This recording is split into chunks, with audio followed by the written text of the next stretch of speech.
Hi guys, the topic of this video is actually common problems with passing. What I mean by passing is passing as feminine in society, and it's kind of difficult. What I wanted to talk about was a couple of the problems that actually keep you from passing, and the first thing is body hair. Body hair, just like a girl, you don't want it. Girls are not that hairy, so you have to shave. You have to shave your legs, you have to shave everything a girl does. But we also have the added problem of the face. Now, when you end up with those whiskers on the face, shave them before and every day that you cross-dress. Don't be afraid to shave them because that little myth about it comes back thicker and darker is not true. What actually happens is you have hair that tapers to an end, and then you shave it off, and then it grows back like this. So it looks darker because there's more surface area. As opposed to this, you see this. And it's not really that much of a problem if you continue to shave. One problem that is there, though, is your ingrown hairs. Makeup can cover it, but won't cover it all. I'm actually researching that, and I'll be talking about it in another video. So there's that. As far as shaving your body, make sure you get the arms. A lot of people forget. I forgot when I first started cross-dressing, and it gives you away like that. So you need to make sure that you get that. That's it for shaving. Now, the Adam's apple and lack of cleavage. Big problem. This can give away a man like that. There are very few actual women out there who do have a prominent larynx. They do exist, but they carry themselves very differently. So what I suggest for these is using makeup to hide them, and I'll put a link in the description area to a man named Petrolude. He's a YouTube makeup artist, and he does drag, and he has one on cleavage, and then you just apply the same technique to the jugular. It's still going to require some research. I suggest watching a lot of his videos. He's really nice. He's really good. So I suggest that. Now the next thing is your eyebrows, which I haven't done anything about. I wear glasses, so they look a little bit on the thinner side anyway, but they give me away like that. It's actually one of my greatest problems. I'm trying to refine them bit by bit so work doesn't actually notice, but that's something that you do kind of have to pick at. Shaving it, same problem as the face, except that this grows faster. So if you are going to shave this, it's going to grow faster. It doesn't normally, don't worry about it, but actually tweezing your eyebrows is the better way to go. Then we have makeup in and of itself.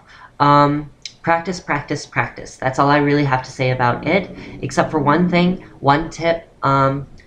Focus on either the eyes or the lips. Because the greatest feature, if you make them both good, it pulls from the others. It causes a conflict, and it doesn't look as good. So if you're going to focus on the lips, keep the eyes out of it. I don't mean don't put eyeshadow on or anything like that. I just mean make this neutral if this is going to be extravagant. And then the reverse. If your eyes are really decorated, only use like a light gloss or something like that on your lips. Make sure you also have proper shading on it. Not a big deal. Okay, so hair. Hair is my favorite. I absolutely adore my hair, but there are several problems, not on me necessarily, because I count myself lucky. I have a very steep chin, a very narrow chin with a steep jaw, but keeping your hair long is a good idea, primarily because if it's kept short, and you're most men, you have a very shallow line with a very wide chin, and if you stop your hair like this, where is a person's eye going to go? Right down that jawline and then down your neck. And that jawline is going to be noticed like that. You keep that from happening. Have it long. Bangs, I find them a glorious asset. I say have them.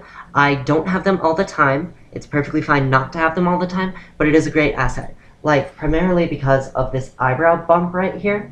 That is a male trait, and most women don't have it. They actually get rid of it in female feminization surgery, and then the scalp on a woman is actually a lot more rounded than a man's is.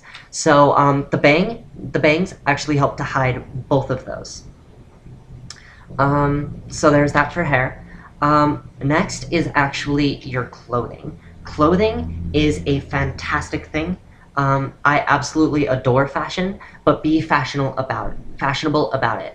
I see a lot of people on boards and things like that, a lot of transgenders who feel that in order to be the most feminine you can possibly be, you have to have the short skirt, you have to have the heels, you have to be sexy, and you have to be all of this. You have to have the big boobs. No, you don't. Dressing conservative actually allows you to pass a lot easier than dressing, for lack of a better word, like a whore. If I'm not saying that short skirts or high heels or anything are whorish, but if you go over the top on it, you look like a whore. You don't want that because people will notice. Trust me. So with that being said, focusing in on the heels, I'm actually wearing 4-inch heels right now, but I have passed up a lot of heels that I absolutely love, primarily because I cannot pull it off. Why? Because like a lot of men, I am too tall. I am taller than the average woman, so wearing high heels does not help at all. So you want to watch that.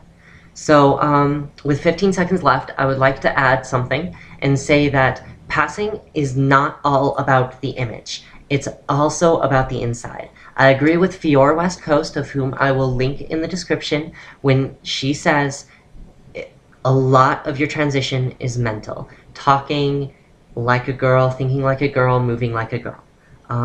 So just keep that in mind and work on the things that you can change, not the things that cost $1 million. So that's about it. So 7:20, let's go into the voice lesson. That'll start at 7:30. Countdown, 5, 4, 3, 2, 1. Okay guys, so this is the voice lesson, and what we're gonna do is we're gonna go from low to high, and then falsetto down, and we're going to meet somewhere around in the middle. Keep in mind, you always want to keep your water, which I regretfully haven't been drinking in the past week, even though I've been practicing every day, so my throat kind of tickles. So practice what you preach, right? Okay, so one thing that I forgot to mention is having a recording device. I actually use my phone.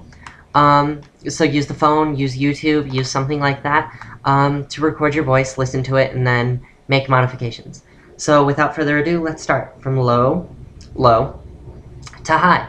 So this is my low voice, and I'm going to push it back, and then I'm going to make it a lot higher and higher. And right here is where the voice starts to strain, and this is where you're supposed to get used to it. So this is as high as I can really get it for now, without it sounding, in my opinion, a little too high.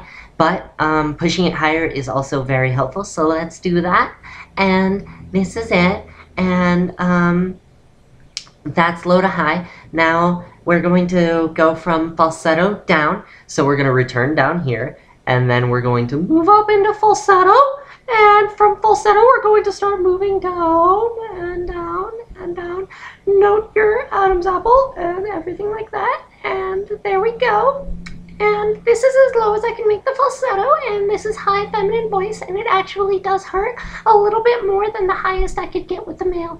But as soon as this actually starts to settle in and I start being able to use these vocal cords, it's actually going to help a lot more going from male up into feminine. So understanding all of them is very important.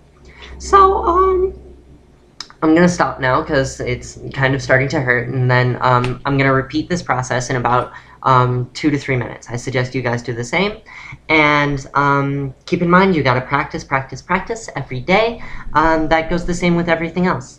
So I am verging on 9 minutes and 45 seconds, so I'm gonna say bye and kisses. Alright, you guys have a nice day, okay?